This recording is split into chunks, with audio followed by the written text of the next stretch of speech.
All right, looks like we are live. Welcome, everybody, to Standing for Truth. I am your host, Donnie, and tonight is the night you have all been waiting for. We have the much anticipated showdown between Matt Mann from Standing for Truth Ministries and Jackson Roe.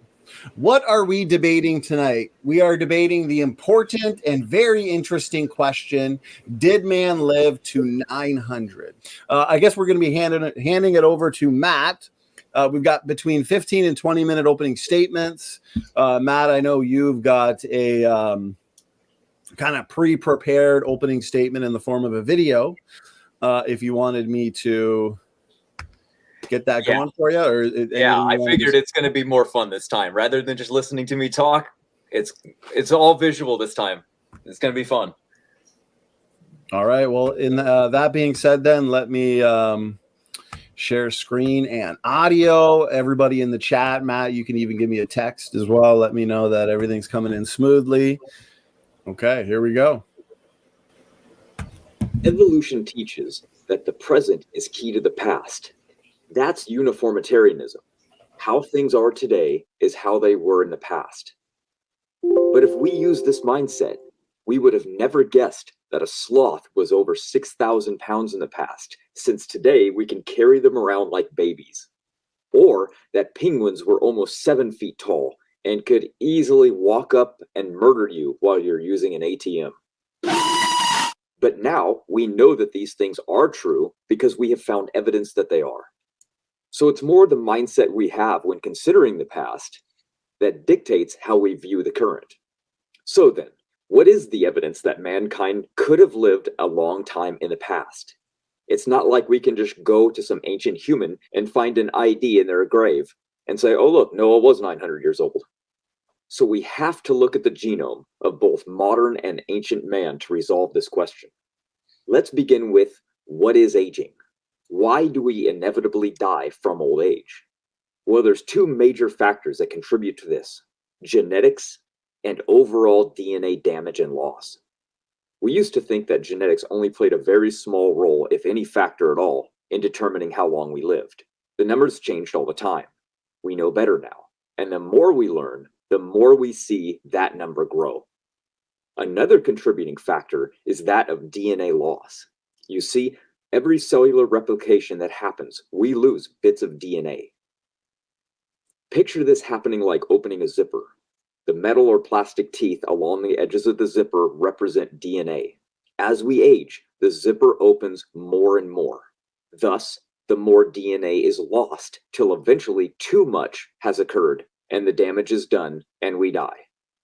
This is called the Hayflick limit. When cells divide, that genetic material needs to be copied. This is called DNA replication. Unfortunately, every replication doesn't bring the full DNA sequence with it. And after 40 to 60 cellular replications today, people die because just too much DNA loss has occurred. So, if we're losing bits of DNA every replication, and then we die when we lose too much, then logic tells us that if we had more DNA in the past, then we could live longer, since more DNA could be lost before too much damage has occurred, killing us. Think of your genome like glass. Now think of DNA damage like a crack in that glass. A crack in a small window is catastrophic, but that same size crack on a larger window doesn't cause nearly as much damage and is not as bad overall. So, if our ancient patriarchal ancestors had more DNA than us today, then it would validate that they would have the biological potential to live much longer. What do we see? Exactly that. They had not just a little more, they had a lot more. Nearly an entire chromosome worth more. That's right, they had so much more DNA that it amounts to nearly the size of the entire Y chromosome. Imagine how much more damage the genome could handle with so much more DNA. That's a lot of buffer. Now, we know that a lot of animals, aquatic life and reptiles, never stop growing until they die. So therefore, the larger the shark or reptile, the longer it lived. So if they lived longer in the past, and we know ancient man ate these things, then why is it impossible for us to think that man also did not live longer in the past, since they lived at the same time? We know that man lived alongside of these creatures because we found evidence of tool markings on the very bones that came from them scraping meat from these creatures, and then they made jewelry out of them. We have evidence that they ate giant cave bears and sea tortoise and the now extinct auroch. They ate giant deer, giant sloth, and even giant cows, including sharks and dolphins. And we have evidence a giant bird ate a Neanderthal child. Clearly, they all lived together. And yes, cavemen are mentioned in scripture. These people were never missing links in the line of human evolution. The Bible perfectly details who they were. So, we have humans living at the same time when all of these other long-living creatures were. Yet, for some reason, we're told to believe that man alone was immune to these biological effects of a longer life that all of these other life forms seem to take advantage of. That makes no sense. Geneticists who work exclusively on aging all agree that we can live much longer in the future through genetic manipulation. One of the leading aging researchers, Dr. Aubrey de Grey, has said that humans, with the aid of gene editing via the removal of mutations, should be able to live for 1,000 years. He even said that person is probably someone alive today. So, if genetically we can get there by using technology to essentially revert our genome back to a mutation-free state, then why is it impossible to think that our ancestors who were more mutation-free didn't live as long as modern-day geneticists are saying that we should live to be? I mean, isn't it a pretty big coincidence that secular science just so happens to throw out the biblical patriarch ages of longevity as our genetic potential? The patriarchal drive study shows that after 10 generations from the flood, Abraham was already dead from old age at 175. That's down from 950 years old in just 10 generations. Jacob, 4 generations later, died at 145. And by the time of Moses, 7 generations after him, we have a 120-year maximum lifespan plateau. So the drop from maximum lifespan to a plateau of 120 was rapid, about 20 generations in all.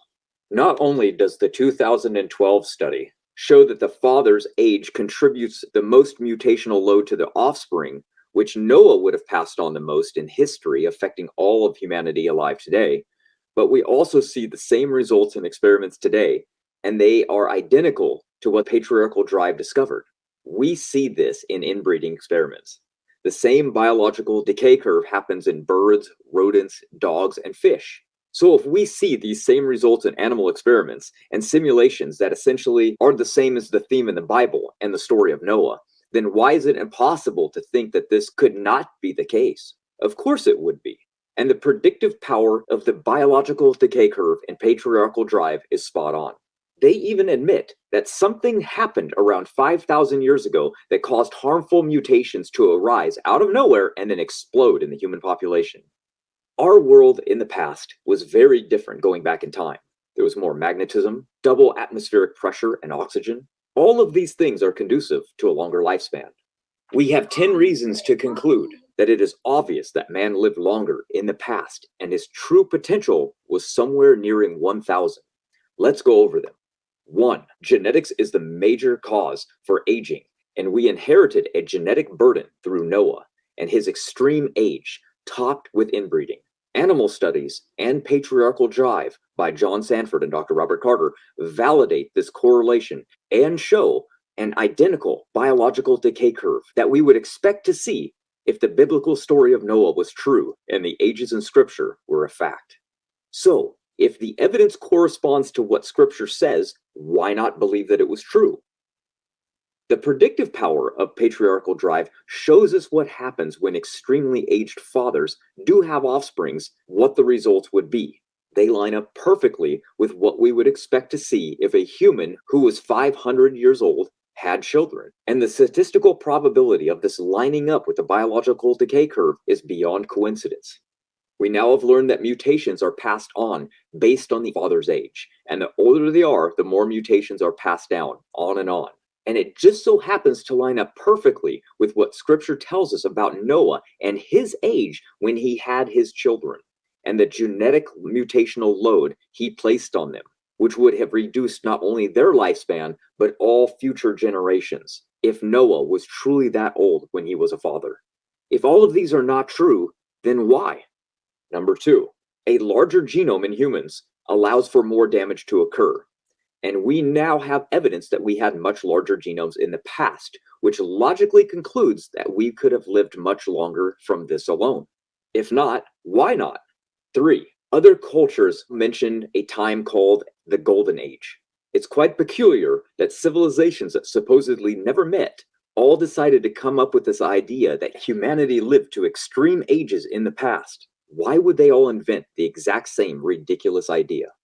4, we have clear evidence that telomeres get shorter every generation, yet the decay rate stays the same, which validates that people had the potential to live much longer in the past just from having more padding protecting the ends of the chromosomes. The logical conclusion with this evidence would be that this allowed people to live longer. If not, why? 5, we literally have genealogies that go back to Noah from different places in the world. These are not biblical genealogies. These are outside lineages of unbroken chains of royalty going all the way back to Noah from different places in the world. Clearly, these were real people. If they were not, when did they stop being real people and turn into myth? Number 6, in the past we find more oxygen, more pressure, more magnetism. All have been documented and shown to extend lifespan. So if all of these conditions were met in the past, why could man not have lived longer just from these aspects alone? 7, aging is related to genetics. There is no doubt about this. Since it is genetic, then genetics gives us an answer to the riddle of human lifespan. If aging is related to mutations, then we can predict that removing mutations is better for us, and we would live longer. We see this is true in multiple studies. And now we have entire laboratories dedicated to human longevity, like the Sense Foundation, Unity, ICOR, the Methuselah Foundation, and the Longevity Science Foundation, and many more. Our model answers this paradox of human aging, but evolution has many theories trying to solve this riddle and explain the discrepancy. That is why it is a paradox for them, because it makes no sense evolutionarily. Number 12, mutation rates are too fast for humanity to be very old. In our model, this is easily explained from Noah, and we can see that these mutation rates and both SNVs and harmful mutations are rising at this time. Number 8, we know mutations are building up and up and up, compiling with no way for the body to get rid of them. There are many names in biology for this, but this mutation accumulation problem has led geneticists to question how humanity could have ever lived as long as it has. How could these mutations, which are lowering fitness, adding disease to the population, and overall harming the system, not be evidence of a longer lifespan going backwards in time? We know mutation accumulation is a real problem, but here's the dead giveaway that it is true. The Human Genetic Mutation Database alone tells us this. It adds anywhere from 6,000 to 20,000 new genetic diseases to the database every 3 months, which is an annual growth of over 24,000 new diseases from mutations on the small side. In 2017, over 20,000 new genetic mutation diseases were added at the population level. As of 2017, the total number was 214,158. As of December 2021, we are now at 352,731. Selection is not stopping nor having any effect on this, and beneficial mutations are nowhere to be found to help. What do we see? Genetic degradation and mutation accumulation. And top that with the fact that the average person is missing over 100 genes. How can evolution try to tell us one thing when we're seeing the exact opposite? And if this is what we see, why wouldn't ancient man with less mutation saturation overall not live as long? 9. Removing mutations from just a single gene in mice allowed them to live 23% longer, and they admit that the same should roll over into humans. Now think about this. If they removed mutations from just those 20 longevity genes, that's an increase of lifespan over 460%, or 672 years of age. All we actually need to do is remove them from 25 genes, and we now have the potential to live for 1,000 years. This is a 787% increase in lifespan. And this evidence is more proof that an ancestral genome with less mutations was far superior than ours today. If not, why is this evidence wrong? Why are the geneticists wrong? Number 10. Our leading geneticists on biological aging all agree that man could live to 1,000 if we remove mutations through gene editing software. Why are they wrong when all of the evidence and actual repeated studies have shown us that we are headed in that direction and that they are correct in this prediction? And why does it happen to just line up so coincidentally with the Bible? That's my presentation. I hope you enjoyed. Feel free to obviously not focus on answering all of those. Just pick a couple and let's have a good time. Well, there we go. There's Matt's opening statement, 15 minutes right on the dot. So I appreciate that. And to the chat, since I was screen sharing, I think I caught a couple questions, but I may have missed a couple as well, as we've got a lively chat already. I appreciate the super chats and the support. So feel free at this point to start tagging me with your questions. I am no longer screen shared, so I'll be able to save them a lot easier. So Jackson, we are going to hand it over to you now for your 15-minute opening statement. Whenever you're ready, the floor is yours. Go ahead. All right, I'm going to share my screen also. Let's see.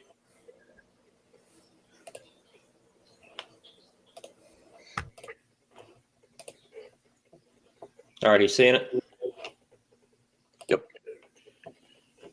All right, we agree on aging to some extent. Now, after Eve ate the apple and the fall of man happened, I don't see why the telomeres wouldn't be shortening immediately with this generation, certainly the next generation of their children.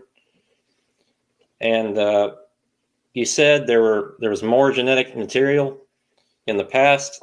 That may be true. I'm not sure. But was it in the telomeres? That's what's important. Now, this is Lonesome George, the last Penta Island tortoise. He died in 2012. Reptiles don't age exactly the same way that mammals do. They can live to be 200. George died much earlier than that, even though he had the potential to live that long.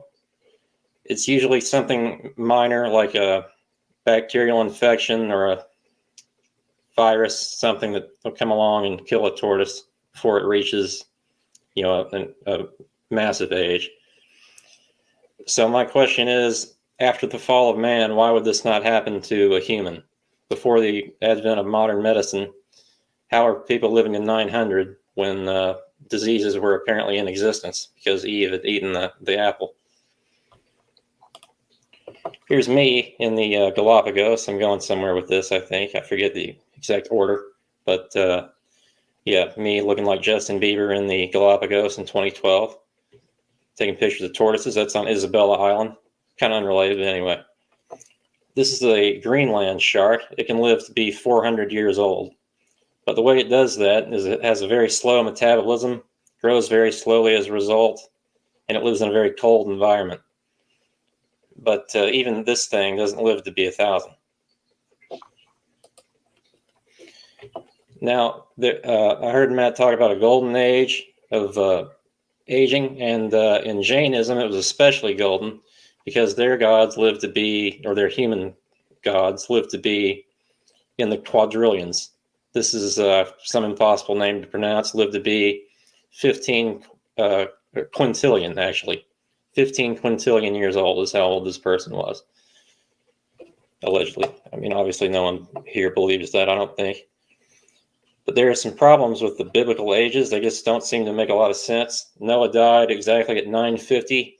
He had his first child at exactly 500. The flood happened when he was exactly 600.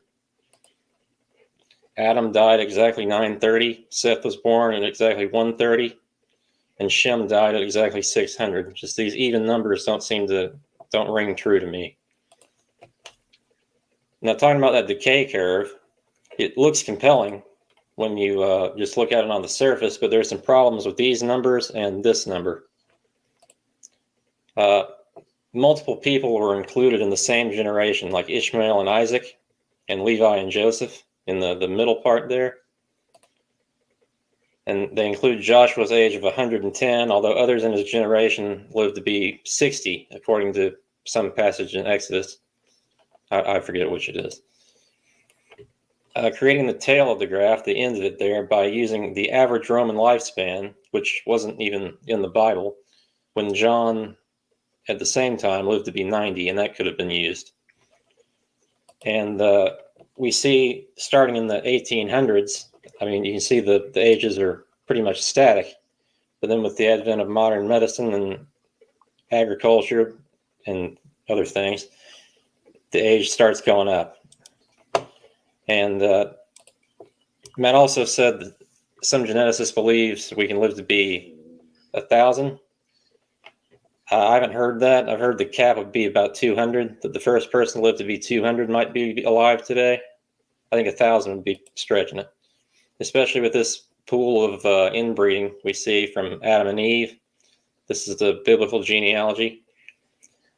You have basically no genetic diversity from Adam and Eve and their kids. You have to just inbreed. And it doesn't matter how perfect the genome was, they're gonna, after the fall of man, they're gonna accumulate mutations, like Matt was saying, and it's not gonna be slow, like a slow decay curve over thousands of years. It's gonna show up quick, like in the Habsburg royal family.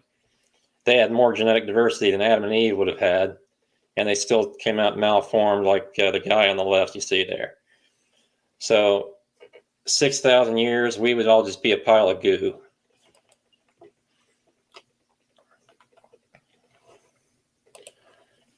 I did a calculation this morning about HIV mutation rate, compared it to humans. On average, there's 1.1 mutations per each generation, so to speak, of HIV. I'll stop sharing now. Let's see.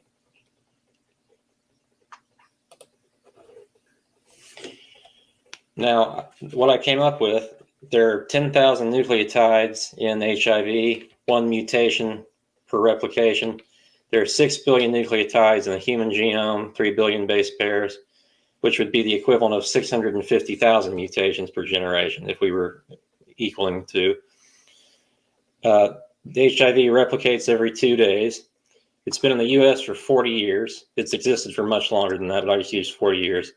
So that's 14,600 days times 650,000 divided by 2 for its 2-day replication.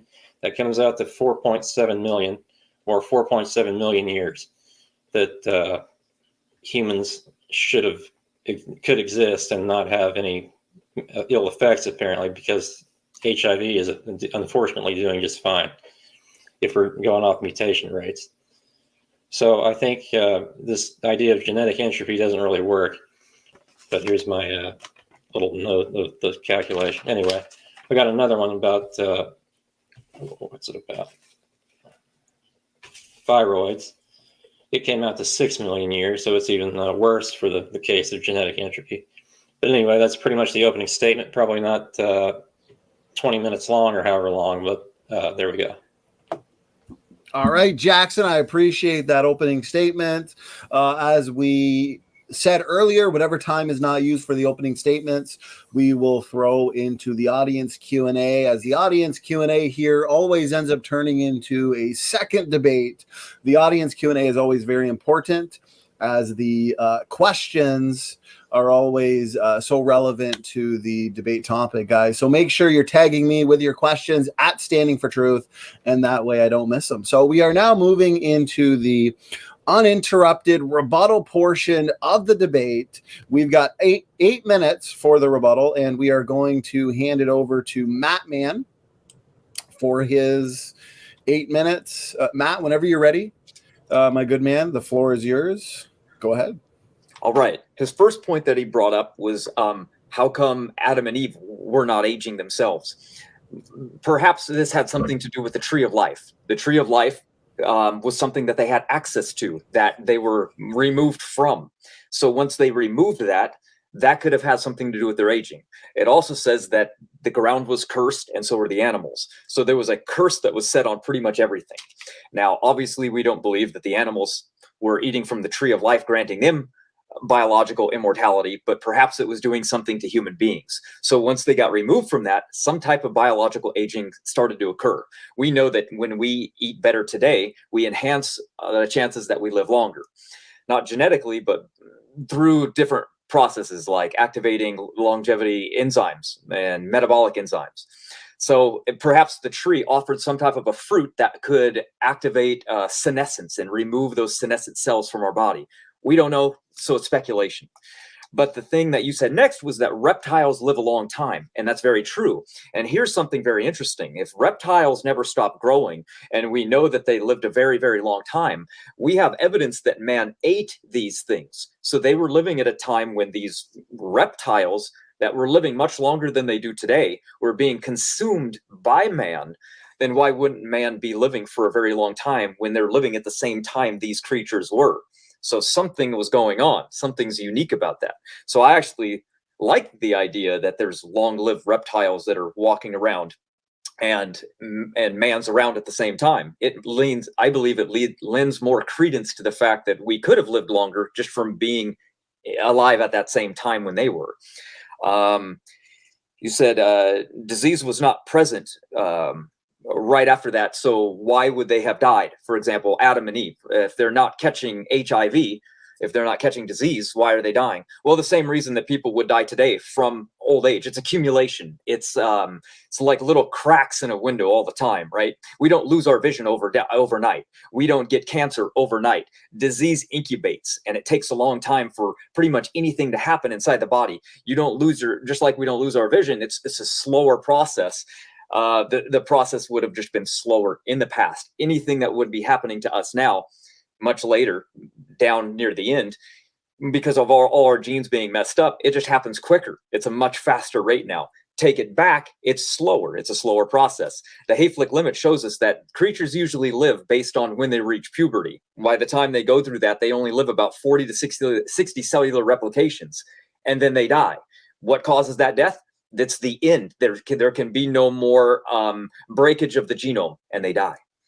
The next question was, our biblical text never says that the patriarchs were gods, though. The Indians, the Vedics, the Mahabharata, the Bhagavad Gita, there's so many different religions that come from even those two texts, because they have gods for everything. They have a god for the pen that I'm holding, right? And they just make things up all the time. They're like, yeah, that god has lived for hundreds of thousands of years. Okay. I don't know how we can test that, but we can at least test human beings. We can't test gods. So I guess I will say the question about inbreeding. You said inbreeding would affect, it would affect us too much. Well, Europeans are much more inbred than Africans are, and Native Americans are much more inbred than us. Much more. Genetic diversity among Native Americans is extremely low. So why aren't we genetically inferior to Africans? Because even though we're much more inbred than Africans, lifespan is almost the same. So what I mean by that is, you would say you're thinking that inbreeding has this astronomical effect, but it takes a long time for that inbreeding. Now, the major cause for the drop in the lifespan was the age of the parent. And the age of the parent, being Noah, if he was 500, would be that example of horrendous problems. Then you mentioned maybe we'll get into why we didn't find what you're talking about generation times. So like you said, in the Roman era, the people were living already about the same amount that we are today. And that's true, because if you look at the patriarchal drive, it's only 6 generations until there's a plateau, literally 6 generations. So it would be extremely rare for us to find any written records of people being documented living for over 200 years, because literally only 6 generations existed where people lived over 200. And that's how quickly that decline happened. And by then it was the Egyptians and, first dynasty. They weren't documenting lifespans like that, really. So Another one, you said HIV, and you also have a video on viroids, but these aren't living things. So you take their genome, and the genome isn't like ours. It's actually circular. So it's a human being has a genome that's linear autosome pairs. So they're aligned like this. So when damage comes, it can come at the top or the bottom, and it can hit it and start deteriorating it. But if a genome is just round, what's it going to attack? Where's it going to come in? You see the genome of these things being round like this is it's only going to find a mutational hotspot, and the mutations are just going to be flipping over in that one area. It's not going to be cascading and going out throughout the genome like it does on human beings. We can be attacked anywhere. We can lose genes. You can inherit a bad gene.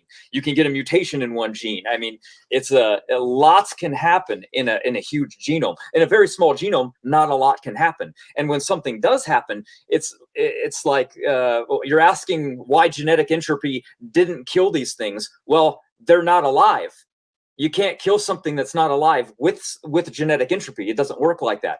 Our model of genetic entropy, if you type in genetic entropy and go to CMI or John Sanford's page, it actually says that the theory is based on long living organisms with large genomes. So you're looking at small organisms with small genomes that literally aren't even alive. So that's not what genetic entropy really is. You're looking at more of a model of longevity of something that's called like ericatastrophism, and they're just very different. How am I on time? Just wanted to get to everything. You're doing good. You've got exactly 1 minute and 10 seconds left. Okay. Wow. Okay. Awesome. So I think I got to everything that he was mentioning. I'm trying to think. What was there? Yeah, the Roman consensus. By the time the Romans came along, there was a they had already plateaued to the lifespan that we are today. And so I don't think we'd be able to go into the past and find like, oh, that Roman, he was 600 years old. That's just not what we would see. And plus think about how they test the age of a fossil or a human being that was in the ground. They first base it on, well, let's see how many teeth they had, because our teeth grow in as we age. So they usually base it on dental anatomy, not like, oh, he's tall, so he must be old. So they usually look at teeth. And that would probably be the only way of determining biological age, is how many teeth are in the jaw. So there's not a lot to go by when it comes to biological aging. So even if we found Noah, that would be incredible. But it would be very hard to test his age by finding just his bones in the ground. It'd be very, very, very hard. So that's why I like genetics. Genetics literally solves the riddle for us and tells us what would happen if we were to remove the mutations that are inside of us today. And the geneticists are telling us that we can live just like the patriarchs could. All right. Perfect timing there, Matt. I know these rebuttals fly by. That was 8 minutes, and we've got a ton of great questions flying in from the audience. We are at 100 people right now, so it's great to see everybody. Thank you for being here for this epic debate. So let's hand it over now to Jackson Roe. Just make sure you unmute yourself. You also have 8 minutes. And I'll give you a 1 minute warning when you hit the 7 minute mark, just so you know to kind of start wrapping things up. So go ahead. The floor is yours, Jackson. All right. Well, he said in his opening statement there was more oxygen in the atmosphere in the past, and that's true, but only in certain layers of the past, so to speak, the geologic column. I know that you guys don't like the geologic column. I'm a big fan of it, as you might know. But especially in the Carboniferous period is where the oxygen was highest, and there's no evidence humans existed at that time. And the magnetic field has varied over time. It hadn't been going down at a steady rate. It's been fluctuating. That's evidenced by paleomagnetism. And what else? Let's see. Were you saying that eating old reptiles could cause humans to live longer? I think I probably misunderstood that. Matt? I can answer that. No, not eating them. Just that we were alive at the same time that they were. Okay. That's all. Okay, I was just making sure. I didn't think that's what you were saying. But tortoises, Greenland sharks, they're all still alive. They're animals that live an incredibly long time, especially invertebrates. But that doesn't mean just because we live alongside things that can live a long time that we are going to live a long time. I don't think. Now you're comparing inbreeding to small populations to a start of 2 individuals. I think that's very different. Like genetic diversity in Native Americans, they didn't start with just 2 individuals. They had more to work with. It might have been a smaller population than, say, Africans or Europeans or whatever, but it wasn't 2 people. And viruses aren't living things, technically. I mean, some people debate that, but it's pretty much consensus that they're not. But they still are made of genetic material, either RNA or DNA. And you can cause viruses to die from mutation. They already operate at a high mutation rate that is almost to the edge of error catastrophe, which you mentioned. But you can induce a virus to go over that limit with mutagenic agents called lethal mutagenesis. So you can kill viruses that way with mutations. So I think the analogy makes sense. Anything made of genetic material would decay if genetic entropy were true. That's really all the notes I have. It's probably just a couple of minutes long, but yeah, we can hand it back over. All right, I appreciate that there, Jackson Roe. And as we said in the beginning, whatever time's not used for the opening statements and rebuttals, we're going to toss into the audience Q&A because we've got so many great questions coming in. And that wraps up the opening statements and the rebuttals. We are now moving into the open discussion. We've got between 25 and 30 minutes. What we like to do on this channel, of course, is keep the discussion on topic, sophisticated, cordial, respectful, and focusing on one topic at a time. Both Matt and Jackson, you guys are professional and cordial by nature, so this should be a very easy discussion to moderate. So Jackson just ended with his rebuttal. So why don't we hand it over to you, Matt, to kind of start us off here in the discussion. Maybe there's a couple points you wanted to address and a question you'd like to ask Jackson. So gentlemen, the floor is yours. Sure. I'll start with an easy one, a personal question. Not science, nothing like that. Right. I would just like to know, what evidence would you personally look for, or would you like for me to present that would convince you that people could live such a long time? That would probably be the best place to start, rather than just going, attack this gene, or let's talk about this, what are you looking for? It's a good question. Let me see. I don't know exactly what I would be looking for, but I think I see some problems with the evidence that has been presented so far.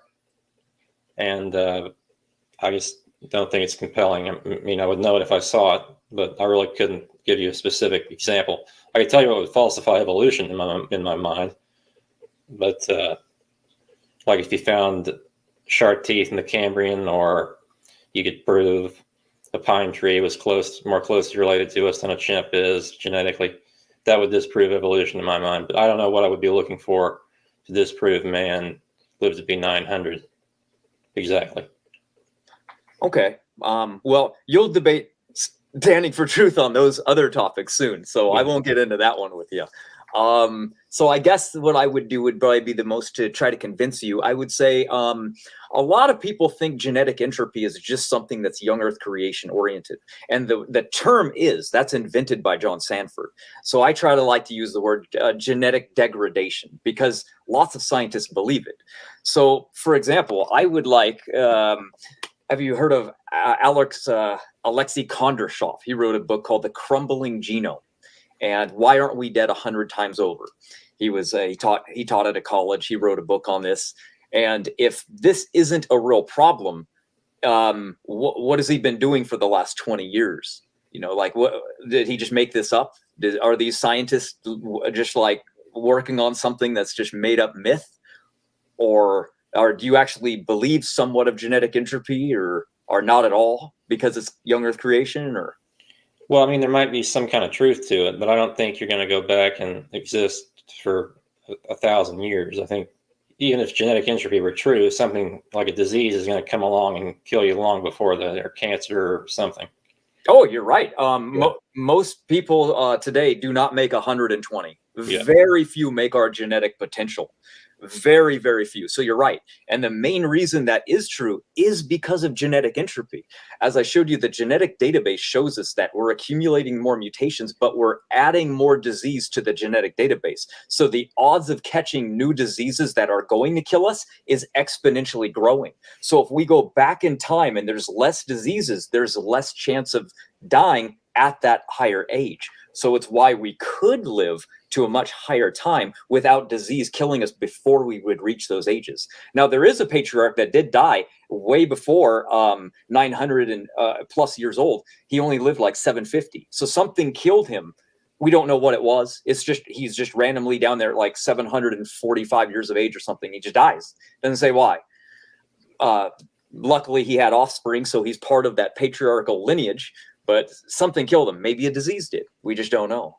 But you're right. I think disease is actually one of the great points of genetic entropy, because evolution says we don't have to worry about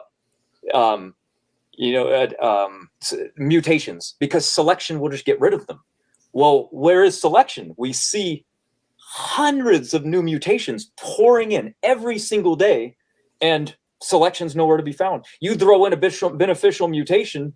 Okay, great. Now I can drink milk all my life. How is that helping me with cancer?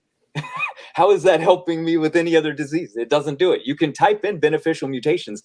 None of them help fight any of these new genetic diseases that come up. Well, about diseases, you can make the argument that maybe just after the fall, some bacteria or viruses didn't exist, so they wouldn't be around to kill you. But I don't think you can make the argument that cancer couldn't exist. I think UV light alone, I mean, unless you believe, like Hovind, the canopy theory, that blocked out UV light, that or some other mutagenic agent in the environment, is going to change it's going to cause a mutation for cancer. It's going to come along and kill you at age 200, or whenever. Great point. Did you know I can list almost every single cancer is linked to a genetic gene mutation? So what if those gene mutations weren't there?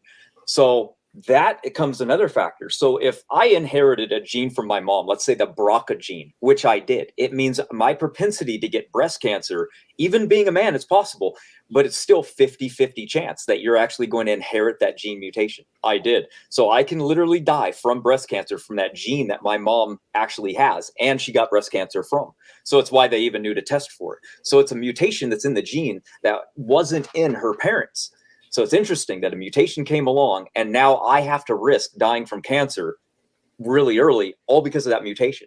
So again, we go backwards in time, less forms of cancer, less potential to get cancer, probably shouldn't die from cancer. Look at Donnie moving around. You got to go to the bathroom. I think, oh, sorry, go ahead. No, go ahead, man. I think going back in time, I mean, there's still going to be UV light. There's still a massive amount of inbreeding, starting with 2 individuals, no matter how perfect the genome was originally. So I think the argument that cancer wouldn't show up until much later, at least in greater numbers, isn't a great argument. I think they would still suffer from cancer. Maybe not Adam and Eve themselves, but definitely their immediate offspring. Well, it's not that just having some cancer cells in your body is the problem. It's, can your body recognize the ability to remove them from your system? They build up and they compound. It's called senescence. And did you know that we have compounds now called senolytics, and they can remove cancer cells from your body? They didn't know about these before, and they started finding them out. There's 2 that, if mixed together, work very strong. One is from red onions. It's called quercetin, but you need high concentrations. And the other one's from black tea. It's called theaflavin. You mix those 2 together, they can remove cancer cells that are accumulating in the body. So it's not just having random cancer cells in you is going to kill you. It's when they start to build up, because cancer cells don't die. So how can we remove them from the body? Maybe the tree of life gave some type of a fruit that allowed people to remove those things. Maybe the food before the flood was so good, it's so much better than it is today after being genetically modified and, inorganic. We've messed it all up. Nobody eats like they did in the pre-flood world. After the flood, everything was condoned. It says any animal you look at, you can eat for food. It doesn't matter. So before that, man didn't even eat anything but plants to live. And then after that, boom, We just started doing everything bad. We know that barbecuing our food raises glycation. Well, glycation stands for advanced glycolytic end products, which is an acronym for aging, age. That's the word for it. So we literally are barbecuing and eating food that's aging us more rapidly and causing cancer to grow. So you go into the past, people didn't even eat foods that would cause cancer to grow.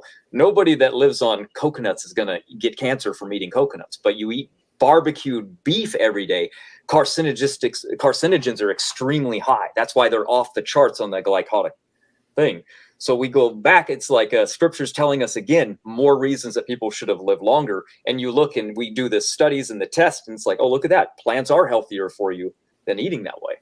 But, you know, like you said, after the, flood, there's not a lot to eat. There's not a lot going on. So people had to, do things. Also, we have Eve's sequence. It was actually sequenced by Dr. John Sanford. So when you want to know, like, inbreeding would just be too much for those things, and it's too much, it would be overwhelming for the descendants to live, because you can't just take two things and put them on a boat and have them get off and reproduce and do just fine. But yet we have evidence of exactly that same thing with deer and sheep, where literally they've taken sheep and put two of them on the Krulligan Islands in the 1930s, and they left and came back 20 years later. There were 700 of them on the island, and they had no inbreeding problems, even though they could only inbreed with each other. They had completely populated, and heterozygosity was not an issue at all because they could expand. See, the problem is if they didn't do what God said, and that was be fruitful and multiply. If they didn't listen to that, you're right. Humans would be wiped off. We would never live at all. But because we can populate and grow and expand, we won't die from inbreeding. Why do you think the gorillas and the cheetahs are dying today? Because they're not expanding. They're staying in a small population, and they die from inbreeding. Well, have you heard of Snake Island? This is related to an island population. You ever heard of that? Snake Island. It's an island populated by, I think, golden fertilances. They actually developed a third gender, some sort of pseudo gender, to compensate for low genetic diversity because of inbreeding. So, I mean, maybe some goats would be all right for a while, but over a long period of time, get some crazy stuff going on to try to compensate with inbreeding. And they probably didn't start with two individuals also. It probably started with a small population. No, just two goats. Yeah, on the Krulligan Islands. Yeah, just two goats there. And then on New Zealand, it was 4 deer. One of them was a male. The rest were females. Today, you can go and kill all the deer you ever want in New Zealand. They've overpopulated the entire island. Yeah, I don't doubt that. I'm just saying the snake population probably started out with a few individuals. And oh, the snake. Yeah. On that Snake Island. Yeah. I'll have to look into that one. But I was just trying to give you examples of where inbreeding wouldn't be a problem as long as there's expansion going on. Since Adam and Eve were expanding in growth, and then there was the bottleneck of the flood, and then again expansion, the genetic inbreeding problem really, obviously it was a problem, because look at our declining of age. So yes, there was a genetic impact, but mostly because of Noah's age, and then also because of inbreeding, right? They did marry their sisters and things like that, but the genome being new and without mutations, it could have withstood lots of damage. Whereas today, not a lot of damage can happen without severe consequences. That's why it only takes about 3 generations before there's horrible damage. And we know it's about 3 because of a genetic study called the Pottinger study, where they took cats in a zoo and they decided, let's change their diet on them. Where it's really expensive to feed them fresh meat every single day. So we're going to cook the meat and give it to the cats and see what happens to them. And within 3 generations, they were all messed up and mangled and horrible genetic problems, literally within just 3 generations. So we know to not do that to cats anymore. As a matter of fact, it's illegal to even feed cats cooked food in zoos to this day. Why we feed our house cats kibble kind of stuff is still beyond me. But I guess they figured out how to not make them completely degenerate. But, house cats are kind of outside of selection. We've messed them up a lot, and they're also really inbred. And they're very, very different than the wild cat we see. So humans can do the same problem. We can move to an island, and we can get to a point where we inbreed ourselves out within a couple generations. Again, because there's no expansion of the population. In the scripture, we always read that after there is just a few people, there's always an explosive population. Now, Neanderthal, they died from inbreeding. So you're right. Some of us didn't expand and go all over. They migrated around, lived in little different small populations of about 20 people, and inbreeding wiped them out within about 1,000 years. I'm not sure about the Neanderthal thing. I mean, we've sequenced their genome. I'm not sure if inbreeding's been conclusively determined to be the cause of their extinction. I think it's kind of an open question on what caused it. But do you believe in the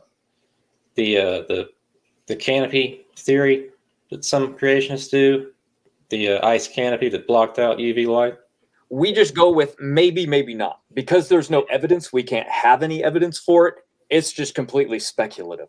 So if there was a canopy, it would help with, a couple things. It would explain a lot, but we also don't need it because genetic entropy has almost nothing to do with there being a canopy or not, because Dr. John Sanford doesn't believe in the canopy at all.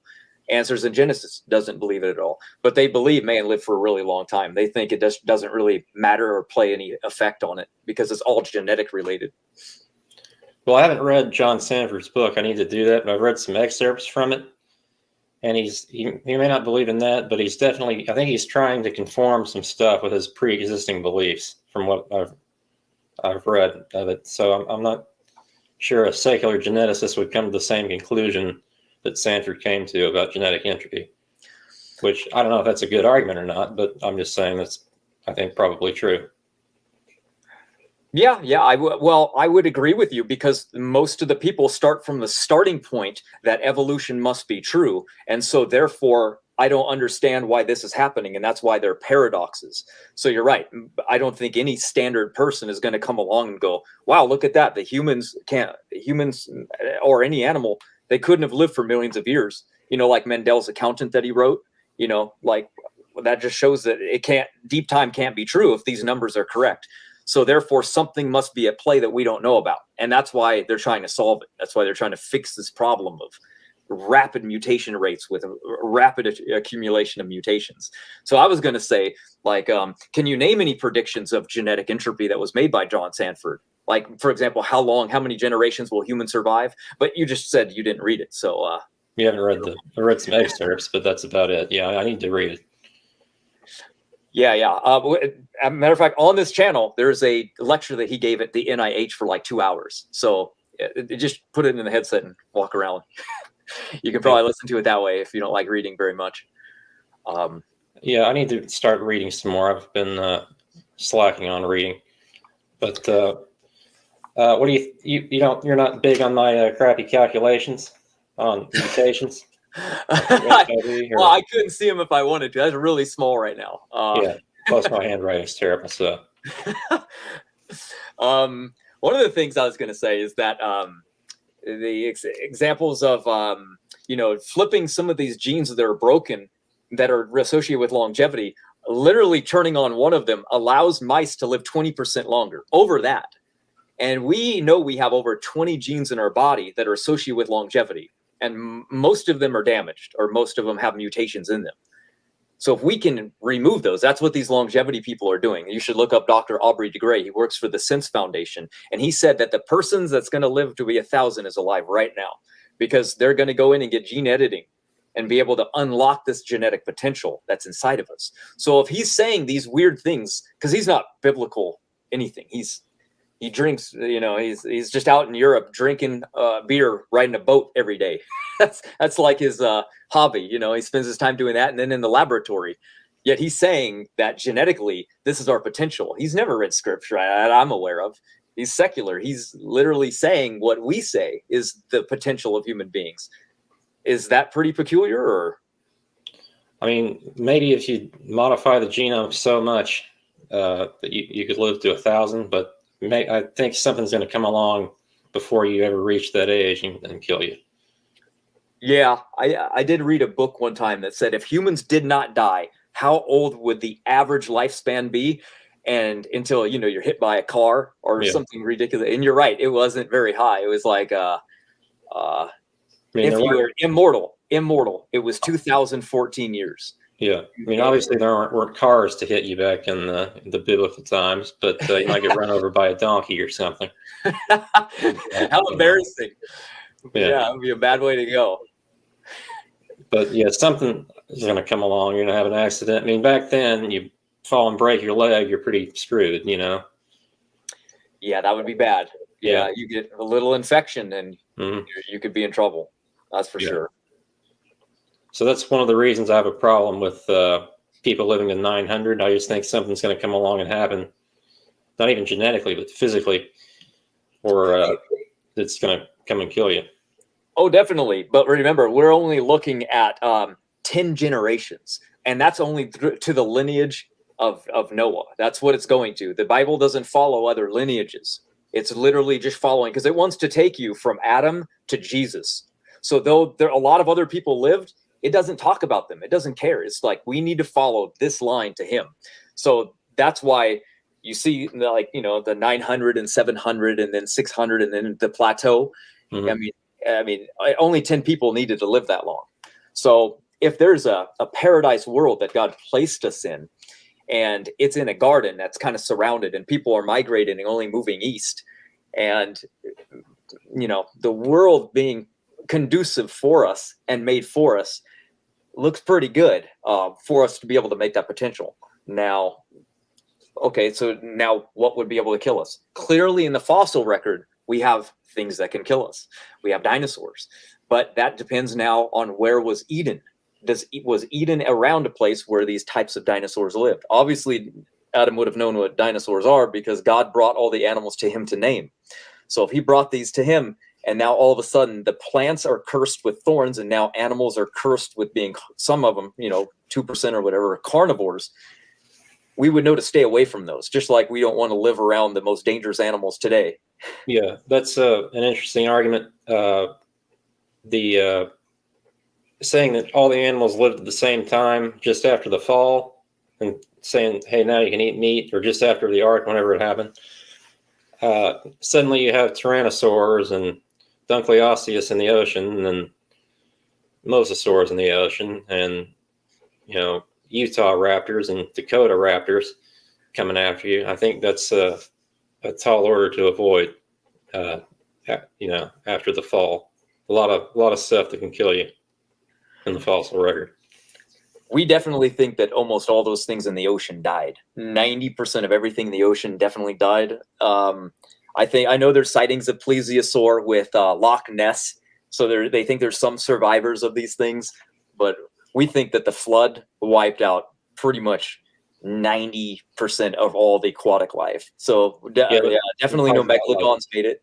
I'm talking about like after the fall, and suddenly everything is not. The fall. Sorry, I thought you meant the flood, like after Noah. No. Sorry.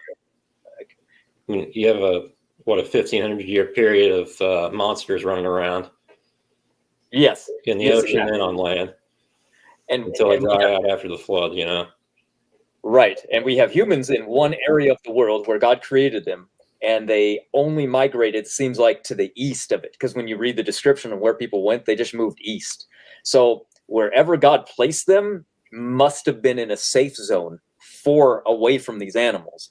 Now remember, only 10 generations had to live and survive during this time. If people like, for example, Neanderthal could survive in the Arctic surrounded by saber-tooth, dire wolf, woolly mammoth, what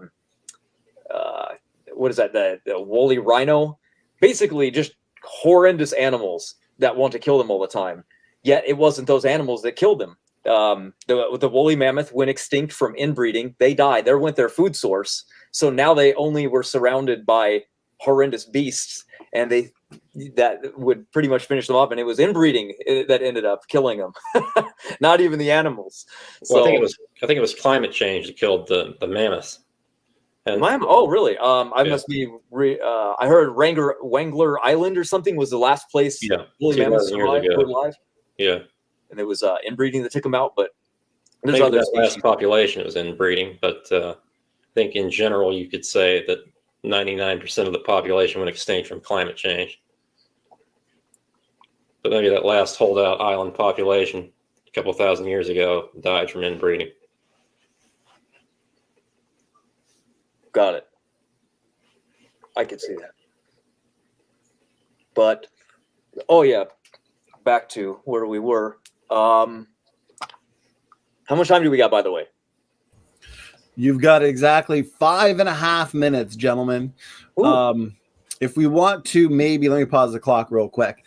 Why don't we pick a point in the opening statements and the rebuttals that maybe we haven't quite yet exhausted in terms of discussion, and kind of go with that. Matt, I guess since you're the affirmative tonight, let's have you pick what you think is another strong line of evidence that would help demonstrate that man indeed did live to 900 in the past. And let's see kind of Jackson engage that a bit for the final 5.5 minutes of the discussion. So go ahead, gentlemen. Okay, wow, strong one. The strong one would definitely be the genetic database that inputs over 6,000 to 20,000 new diseases every 3 months into their system. They input it on time. It's published. You can go there at any time, and you can just read through it and see that the mutations are just leading to diseases that they have to document. These aren't just like passive mutations, right? A lot of the opponents to genetic entropy say, yeah, so what that there's mutations accumulating? These are all neutral mutations. They don't mean anything to the population. Well, if that's true, then we wouldn't be seeing the genetic database of disease filling up with mutations that cause disease. Clearly, there's a disparity between what they're telling us and then what we actually see. And that's a tough question, I know, to say, like, how do you explain that this disease pouring in through genetics when your model says that this isn't happening, but genetic entropy is telling us that that's exactly what we would expect to see, and it's on the rise, and it'll continue to rise without any stopping at all. The only way we could stop it is genetic editing, from what I'm aware of. What would you say how would that happen? How would selection help? How would, if that's not true, why? Well, I would say most mutations are neutral. And then the next biggest is the detrimental mutations. And then after that, you have some beneficial mutations. But yeah, the neutral ones, I don't get why they're a problem. They're, kind of neutral by definition most of the time anyway. Some say they have a vanishingly small effect. But what was the second part? I kind of lost my train of thought. It's okay. It's a hard question. I should have asked another one.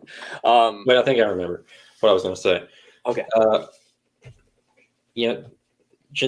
Anything made of genetic material, RNA or DNA, I think is a good analog for genetic entropy, like my crappy calculation about HIV. I think that's my strongest point here in the debate today. 4.7 million years of human existence could be accounted for, and nothing would happen if taking mutation rates into account. Did you know that John Sanford wrote something called Mendel's Accountant? And it's a program that's basically peer-reviewed, and it's based on mutation load. And you can run pretty much any desired thing that you want. You can test evolution yourself. You can input as many beneficial mutations as you want in a starting population, and no matter what, it ends up dying after it's not even close to 1 million years. So what happens is the critics go, well, it doesn't matter. It's a young Earth creation program. But did you know that the NIH, the National Institute of Health, uses the young Earth creationist model that he created, not an evolutionary model, to deal with disease and sickness? And there's no arguments that have been done against it except for a couple websites and blogs. Nobody publishes against it. Nobody does anything like of value to bring it down. And go ahead. I don't doubt John Sanford has invented some stuff that's been very useful. He invented the gene gun, after all, which is a big deal. But I think he's looking for the conclusion he wants, and I think that's the major problem there. Well, did you know he was convinced of being a Christian because of what he discovered? He became a young Earth creationist because of his discoveries of genetic entropy. That's what's unique about John Sanford. He wasn't born into a Christian, just like Donnie and I weren't either. argument that critics use is they said that he stole Kimura's idea. And Kimura said that beneficial mutations will outweigh the harmful ones. But Kimura only speculated that that was true. He never saw it. John Sanford came along and wanted to test what Kimura said and see what the outcome was. And he did, and said, look at that. These results don't line up. And just like you said, sure, there's some beneficial mutations, but there's not nearly enough to wipe out the vast majority of harmful mutations that's killing us, like you said, before we ever even reach our genetic potential. So lifespan's going to keep decreasing, not biological longevity, not our potential, not 120, but our potential to reach 120 is dwindling more and more and more because of disease increasing throughout the time. The medical intervention is the only thing that's really saving us now. So let me use this point. I used in my opening statement. Why are the ages so even for when they died? It doesn't ring true to me. Like Shem died at 600, Noah died at 950 exactly. You would think it'd be 953, 605 something. If these were real ages, Right. No, everything in Scripture seems to be analogous to something else. Did you know if you were to take Adam's name all the way to Noah and read each name for what it translates to, like let's say my name Matthew is gift of God, and you read them off for what they translate to, it reads into a story. So you would think, wow, that's reading into a story. Obviously those people aren't true because it's reading into a story. But you can do the same thing after the flood and continue to read the story. So are all of them fake people? Then none of them real because there's a story that can be laid out? No, for some reason, Scripture is so unique and so prophetic that the ages and the names all mean something as well. So it's almost like God had some type of a plan when all of this was playing out, just like there's a plan for us right now. What's going on? What are we headed to, and what's going on? So if we look at it just from, you can definitely look at those numbers and go, what is it trying to tell us? Because it could be trying to tell us something as well. It doesn't invalidate that the numbers could be true, though. And that's what we wanted to test. And that's what makes a lot of these things unique. Patriarchal drive testing those ages. We can't just go, oh, well, it's true. Well, why? Oh, I have faith. That's good enough for me. Well, you get that, God did it isn't an answer. You have to have answers for these things. So we wanted to test and see if somebody did live over 500. So the best way of doing that, just through genetics. So we have patriarchal drive. We have modern day geneticists like Aubrey de Grey saying that our genetic potential's there. We have the gene knockout tests that are showing us that lifespan decreases when you remove these longevity genes or hinder them in any way. We just have, mutation accumulation, occurring, these fast mutation rates. We just see it almost everywhere we look, that the evidence points to us having a better genome in the past with less mutations, less mutation accumulation, less disease, and which would all point to a longer life. Now, you mentioned some maybe extra biblical sources for these long ages. The only ones I could find are things like the Sumerian kings list, which were ridiculous, like 40,000 year reigns of kings, or even more ridiculous in Jainism, like you have quintillion year old gods, But is there some extra biblical source for, say, Noah living to 900 and something? Yeah, the Chinese have Noah. His name is Yu, I think. There's Noah in a lot of different stories. But the reason that the Sumerians have a very bizarre thing where people are reigning 12,000 years is because they used a different mathematical system. And we know this because they actually looked at the patriarchs, and those are the names. They're just in a different language. And these are after the flood. So that's unique as well, by the way. Like there's a person named U-R, and he's on the Sumerian kings list, and it says he reigned for 12,000 years. But they had a sexagesmal math system where it's a base 60. So everything was exponentially much more than it should be. And when you reduce those numbers, you see that they only reigned for like 6 years or 8 years or 12 years. They just had a completely different math system. But it's literally the same people in Scripture on that Sumerian kings list, or at least a couple of them are. So they just had a different math system. So that explains why they got such a bizarre, that was not even their lifespan that you were reading. That's their reigning time of how long they reigned as a king. So it makes it even more ridiculous. Like, well, if they reigned for 12,000 years, how long did they live? 14,000. It was just ridiculous. Well, that's another point about the pre-flood patriarchs. I mean, couldn't their ages be symbolic to their importance to Scripture? True, and that is also why we test it. But then again, we thought maybe in the beginning they were lunar months. Maybe these people were maybe they counted every year as a lunar month. But you really get into a problem with that when you get to like Seth, because he had his kid when he was 12 years old, if you do that. Now, I don't know what kind of Mac daddy he was, but that doesn't seem very reasonable. There's also another one weird back then. Really young when they had their first kid, if you want to think that they're lunar years. So like you said, maybe symbolic. That's what Catholics believe. They see those numbers and they go, it's just allegorical. They're not true. That's why we have to go to the numbers. And that's why we have to go to the tests. And we go, let's test and what would we see if Noah was 500 when he had the kids? And that's what's so cool about Patriarchal Drive is we ran the numbers and they match what we see today. So like you said, we don't have to trust the numbers. We don't have to trust what Scripture says at all. We can test it. And that's what we want to do. That's why we like the science the most on this channel. We want to put what Scripture says to the test and see, is it actually true? Or were they actually just telling us a allegorical story that was meant to be understood in a different time to a different people? That's all. Yeah, my whole position is you can believe in Jesus and all of that and still believe that parts of the Bible is allegorical, that you don't need to that's how I used to believe it. Oh yeah, that's how a lot of believers today do it as well. There's definitely no doubt about that. Yeah, that's not salvational to think that there was a canopy or dinosaurs lived with man. That doesn't matter at all. Yeah. We just like to show, like, if this was true, now we have good evidence. Now imagine the evidence being so compelling that it converts somebody. That's much better, because the average critic nowadays, they don't believe that Scripture is true because evolution is true.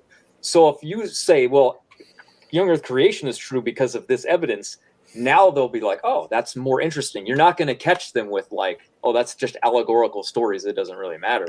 It's just much harder today. So you want to meet somebody where they're at, what they like, what they enjoy. I can't convince somebody to fight me if they've never been in a fight before. But if they've trained 10 years of their life, yeah, they'll get right on the mat with me quick. Right, let me jump in there, Jackson. I understand you might want to respond to some of that. I've allowed it to go a few minutes over the allotted discussion time, and time has flown by. It's been a great discussion. As I predicted, very easy to moderate. Both of you guys are cordial, respectful, and sophisticated in your dialogue. I think we've discussed the major points brought up in the openings and the rebuttal. So why don't we, there we go. Why don't we hand it to you, Jackson? So Matt being the affirmative, what we're going to do, Jackson, is give you your 5-minute concluding statement. You can wrap up your thoughts, wrap up your points. Then we'll do the same thing for Matt, and then we'll go into some audience Q&A. I think it's going to be a lot of fun. So Jackson, over to you for 5 minutes. All right. Statement. I kind of lost my train of thought, so I don't remember what I was going to say, but I will just say, good debate. It was more of a discussion than a debate. It went really well, I think. Matt's a nice guy, very knowledgeable, obviously, and just a cordial discussion. So, I'd like to debate Matt again someday. I think this was fun. So that's really all I have to add. I'm not going to take 5 minutes. I barely had enough time to take a sip of my coffee there, Jackson. Yeah. I'm just kidding. All good. One thing wrong there, though, Jackson. Matt is not a nice guy, so he's got you fooled on that one.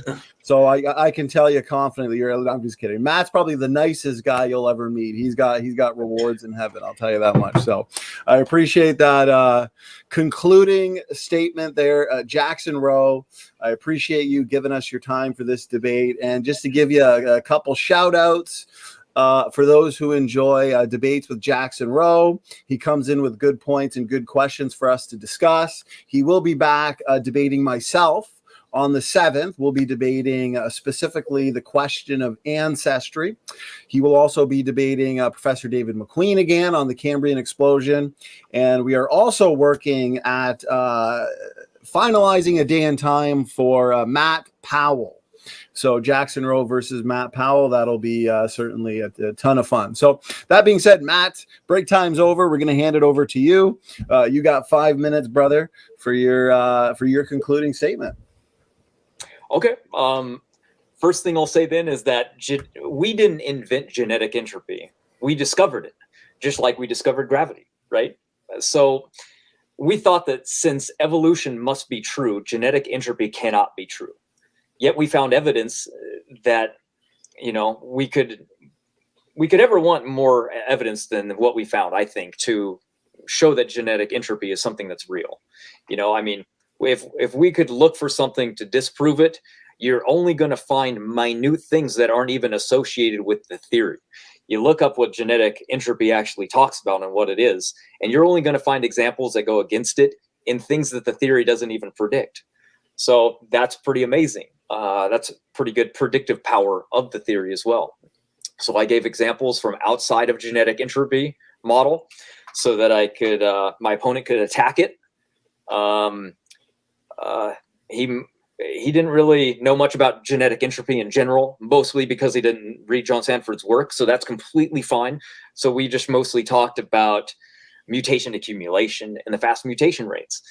And it's astounding that when you look at these mutation rates, how they go back in time, not very far. They literally go back to a single person in just thousands of years ago, not hundreds of thousands, not millions, nowhere near what evolution needs to be true. That's why they invented their own phylogenetic chart rather than, the pedigree study observable rates.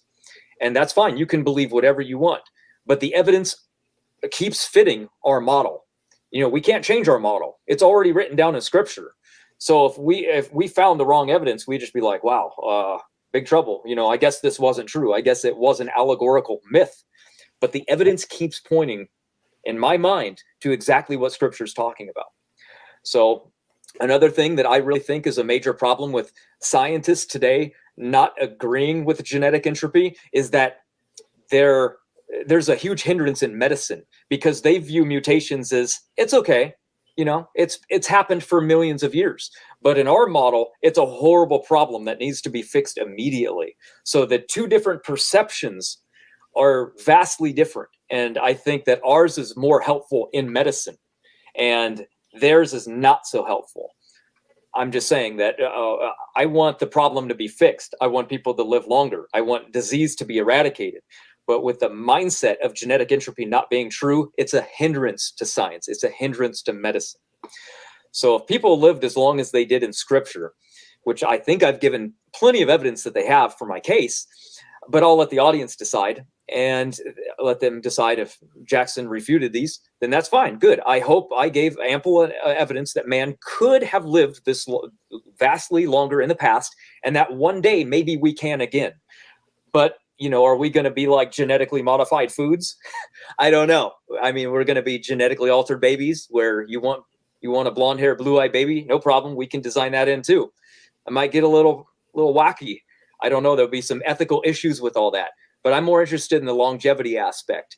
And we keep seeing the same theme when you look at these experts and they keep saying you remove the mutations, you get healthier and you live longer. And that's exactly what we would expect to see in our model and exactly what we do see when we see generation after generation after generation, more disease, more problems, more health issues, more compiling of mutations, more harmful mutations. So I don't really know what more evidence I could give. My initial video was like 20 something minutes. So I did have a much more evidence, but I just stuck with this because that would be a little more fun to throw in some genealogies and give them some arguments outside of genetics, right? Not everybody wants to talk about just genetics the entire time.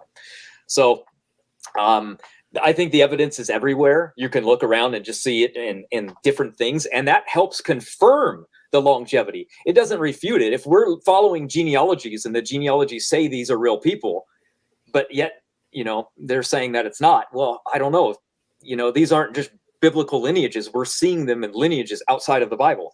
And then we see text outside of that also talks about these people. And then we hear of legends of a flood that goes back to Noah in different parts of the world. But clearly these must be real people that's going on, because we keep seeing this. So if they're real, and then they are real people, well, are the numbers that we're reading real? And that's really all it comes down to. And the evidence, to me, points as though it is correct, and we'll prove it. And the good thing about this is, if we were having this debate in about 200 years from now, we would have people living over 120 easy, and then this debate would be very easy. But right now, we've just learned about this evidence, and now we're trying to get the public involved and excited about the potential that we could live longer. And they are like, how though? This doesn't make any sense. It's just, they're fighting against it rather than going with it. And I just find that very peculiar. That's all. All right, perfect timing. That is 5 minutes on the dot. So I appreciate that concluding statement there, Matt. I appreciate your concluding statement, Jackson. That's another one in the books. That's a fantastic debate on an important, interesting topic. We've had a great audience, over 100 people nearly the entire time. Again, thank you, everybody, for tuning in. We'll see you tomorrow night. I believe same time, start time, 9 o'clock, is Perseverance of the Saints Biblical. Live debate on Standing for Truth, J.D. Martin and A.K. Richardson. And then we've got Ken Hovind on the 3rd. There's a few people in the chat asking, where is Kent? Please subscribe to his secondary channel. So look up Dinosaur Adventureland. He's been streaming from his secondary channel, and he's still doing shows nearly every single night. So check that out, YouTube, Dinosaur Adventureland, and make sure you subscribed, because Dr. Dino will be here on the 3rd. So that being said, I think that's it for reminders and announcements. Again, Matt, Jackson, thank you for giving us your time for this epic debate. We'll see you over at the after show. Standing for Truth is out.